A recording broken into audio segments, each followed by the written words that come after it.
ہوگی جب تک کہ رخ قبلے کی طرف نہ ہو، رخ کعبے کی طرف نہ ہو، اس وقت تک اس شخص کی نماز ادا نہیں ہو سکتی۔ تو نماز کے اندر استقبال قبلہ، بیت اللہ کی طرف رخ کرنا،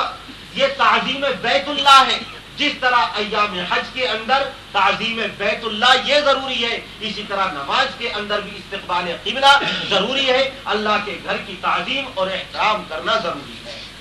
جس طریقے سے ہم حج کے اندر خانہ کعبہ کے مطاف کے اندر رہتے ہوئے، مسجد حرام کے اندر رہتے ہوئے، ایام حج میں ہر وقت ذکر الہی میں مصروف رہتے ہیں، اللہ کی یاد میں مشغول رہتے ہیں، ہر وقت اللہ تعالیٰ کا جلال پیش نظر ہوتا ہے، اللہ کا گھر سامنے ہوتا ہے۔ اسی طرح جو شخص بھی نماز ادا کرتا ہے کسی بھی مسجد میں یا اپنے گھر پر، تو اس وقت بھی اللہ تعالیٰ کا جلال سامنے ہوتا ہے۔ جس طرح وہاں اللہ کے دربار میں کھڑا ہوا ہے ایام حج میں، اسی طریقے سے جو شخص نماز ادا کر رہا ہے مسجد کے اندر، وہ بھی اللہ کے دربار میں کھڑا ہوا ہے۔ جس طریقے سے وہاں ہر وقت اللہ کی یاد میں مشغول ہوتا ہے، اسی طرح نماز پوری ایسی عبادت ہے کہ ایک لمحہ بھی اللہ کی یاد سے اس میں غفلت کا نہیں گزرتا۔ جس طریقے سے وہاں ہر وقت دعاؤں میں مشغول ہوتا ہے، ہر وقت مصروف دعا ہوتا ہے، اسی طرح نماز کے اندر ذکر بھی کرتا ہے، تلاوت بھی کرتا ہے اور اللہ سے دعا بھی کرتا ہے، اللہ کی تسبیح بھی بیان کرتا ہے۔ جس طریقے سے خانہ کعبہ کے چاروں طرف طواف کیا جاتا ہے، اسی طرح نماز کے اندر بھی اللہ نے اوپر سے نیچے جو ہماری نقل و حرکت اس کے اندر متعین فرما دی ہے، اللہ نے اس کو خانہ کعبہ کے طواف کی شکل عطا فرمائی ہے۔ جس طریقے سے ہم جب طواف کرتے ہوئے خانہ کعبہ کا حجر اسود کے پاس آتے ہیں،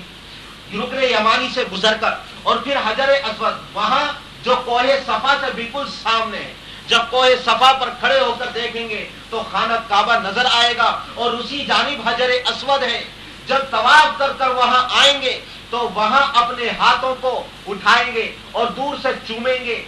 دوسرے کو وہاں تکلیف نہ دی جائے، اور اگر بھیڑ نہ ہو تو پھر وہیں ہاتھوں سے ان کو حجر اسود کو بوسہ دیتے ہیں، چومتے ہیں، اور اگر اتنی بھیڑ ہو کہ دوسروں کو اذیت اور تکلیف ہو تو پھر دور سے ہی ہاتھوں کا اشارہ کر کے اس کو چوم لیتے ہیں۔ یہ حجر اسود کے بوسہ دینے کے اور چومنے کے قائم مقام ہوتا ہے۔ اسی طرح نماز کے اندر جب ہم نماز کو شروع کرتے ہیں تو جس طریقے سے اللہ تعالیٰ کے گھر کی تعظیم کے لیے ہاتھوں کو اٹھاتے ہیں، حجر اسود کو بوسہ دیتے ہیں، نماز کو شروع کرتے وقت بھی اللہ نے ہمیں حکم دیا ہے کہ تکبیر تحریمہ کے لیے تمہارے لیے اپنے ہاتھوں کو اٹھانا ضروری ہے۔ تو اس حج کی عبادت کو اللہ نے ہمارے لیے اس نماز کے اندر پوشیدہ فرما دیا، مضمر فرما دیا۔ جس طریقے سے ہم خانہ کعبہ کا طواف کرنے کے بعد، ایام حج سے فارغ ہونے کے بعد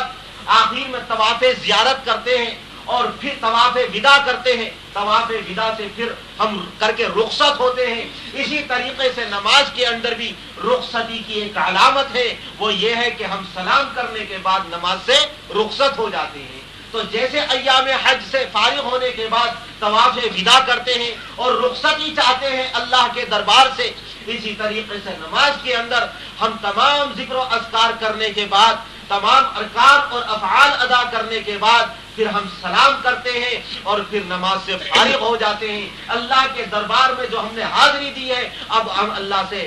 یہاں سے رخصت ہونے کی اجازت طلب کرتے ہیں۔ جس وقت وہاں طواف وداع کرتے ہیں اور اس کے بعد اللہ تعالیٰ سے رو رو کر دعائیں کرتے ہیں، بار بار مڑ مڑ کر دیکھتے ہیں خانہ کعبہ پر، بار بار ہم نظریں ڈالتے ہیں، اللہ سے دعا کرتے ہیں کہ اللہ ہمیں بار بار حج اس خانہ کعبہ کی زیارت کی توفیق عطا فرما، بار بار ہمیں حج کی توفیق نصیب فرما۔ اسی طریقے سے جب ہم نماز سے فارغ ہو جاتے ہیں اور نماز میں جو اللہ کے دربار میں حاضری ہے اس سے رخصتی چاہتے ہیں، تو پھر ہم اللہ سے دعا کرتے ہیں،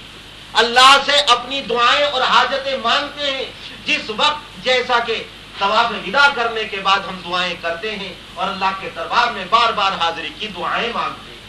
تو اللہ نے روزے کی عبادت کو بھی ہماری نماز کے اندر مضمر اور پوشیدہ فرما دیا، اللہ نے حج کی عبادت کو بھی ہماری نماز کے اندر مضمر اور پوشیدہ فرما دیا۔ اسی لیے یہ اتنی اہم عبادت کہ آپ نے مرض الوفات میں بھی اپنی امت کو وصیت اور نصیحت فرمائی کہ الصلاۃ الصلاۃ، کہ تم نماز کا خیال رکھنا، تم نماز کا خیال رکھنا، نماز تم سے فوت ہونی نہیں چاہیے۔ اسی وجہ سے آپ نے فرما دیا کہ اتنی اہم عبادت، روزہ میں سے بھی افضل عبادت، حج سے بھی افضل عبادت، اس لیے میدان محشر میں سب سے پہلے باز پرس نماز کی ہوگی۔ اللہ نے اس کے اندر ہمارے لیے زکوٰۃ کی عبادت کو بھی پوشیدہ فرما دیا، زکوٰۃ کے فریضے کو بھی اللہ تعالیٰ نے ہماری نماز کے اندر جمع فرما دیا۔ ذرا غور کرو، زکوٰۃ کس لیے ادا کی جاتی ہے؟ زکوٰۃ کے لغوی معنی آتے ہیں پاکی صفائی کے، پاک کرنا، صاف کرنا۔ 40واں حصہ اپنے مال کا ہم اس لیے نکالتے ہیں تاکہ ہمارا مال بالکل پاک اور صاف ہو جائے۔ 40 روپے میں 1 روپیہ، 100 روپے میں 2.5 روپے، اس اعتبار سے ہم اپنے مال کی زکوٰۃ نکالتے ہیں تاکہ ہمارا مال بالکل پاک صاف ہو جائے۔ اسی طریقے سے اللہ نے نماز کا ہمیں حکم فرمایا، اور جس طریقے سے زکوٰۃ کے اندر پاکی اور صفائی کے معنی پائے جاتے ہیں، مال بالکل پاک صاف اور حلال ہو جاتا ہے، اسی طریقے سے جب ہم نماز پڑھتے ہیں تو اللہ تعالیٰ نماز کی برکت سے ہمیں ہمارے گناہوں سے بالکل پاک اور صاف ستھرا کر دیتا ہے۔ اسی لیے فرمایا قرآن کریم کے اندر ان الصلاۃ تنہی عن الفحشاء والمنکر، کہ یہ نماز بے حیائی کے کاموں سے اور برے کاموں سے روکتی ہے، گناہوں سے پاک کر دیتی ہے۔ ابھی آگے اور بتاتا ہوں، چلو سنتے چلے جاؤ۔ حدیث کے اندر آتا ہے کیسے پاک صاف کرتی ہے نماز۔ ایک صحابی آئے اور کہنے لگے اللہ کے رسول ہلکتو، میں ہلاک ہو گیا، میں ہلاک ہو گیا۔ آپ نے فرمایا کیا ہوا؟ کہنے لگے اللہ کے رسول میں نے ایک عورت کا بوسہ لے لیا ہے، ایک اجنبیہ عورت کو میں نے چوم لیا ہے، اس لیے میں ہلاک ہو گیا۔ اس گناہ کو بہت بڑا سمجھ رہے تھے، اور ہم ہیں کہ بڑے سے بڑا گناہ کر لیں پہاڑ کے برابر، ہمارے گناہ ہمارے دل کے اوپر اس گناہ کا اثر تک نہیں ہوتا۔ الیاذ باللہ، ہم میں سے کوئی اگر زنا میں بھی مبتلا ہو جائے الیاذ باللہ، تو اس کے بعد بھی اس کے دل پر یہ اثر نہیں ہوتا کہ میں نے کس نے بڑے گناہ کا ارتکاب کیا ہے۔ یہاں تک حدیث کے اندر آیا ہے جو شخص زنا کے اندر مبتلا ہوتا ہے اس کے دل سے ایمان نکل جاتا ہے اور اس کے سر پر سایہ فگن ہو جاتا ہے۔ جس طرح بادل اور سائبان کسی انسان کے سر پر سایہ کر لے، اسی طرح ایمان اس کے دل سے رخصت ہو جاتا ہے۔ جب یہ انسان اپنے اس بد فعل سے فارغ ہو جاتا ہے، پھر اس کا ایمان اس کے دل کی طرف واپس لوٹ کر آتا ہے۔ اتنا برا فعل ہے، اتنا برا فعل ہے کہ اس فعل کے کرتے ہوئے انسان کے دل کے اندر ایمان نہیں رہتا، لیکن ہمارے دلوں پر ذرہ برابر احساس نہیں۔ ان صحابی رسول کو دیکھو، ایک عورت کا بوسہ لے لیا، زنا کے اوپر انشاءاللہ ایک دن بیان ہوگا، پورا زنا پر ہی ہوگا۔ صحابی رسول نے بوسہ لے لیا اور کہہ رہے ہیں کہ اللہ کے رسول میں تو ہلاک ہو گیا، میرا مداوع کیجئے، مجھے علاج تجویز فرمائیے کہ میرے لیے یہ گناہ کیسے معاف ہوگا۔ آپ نے اس کا کوئی جواب نہیں دیا، یہاں تک کہ نماز کا وقت آ گیا،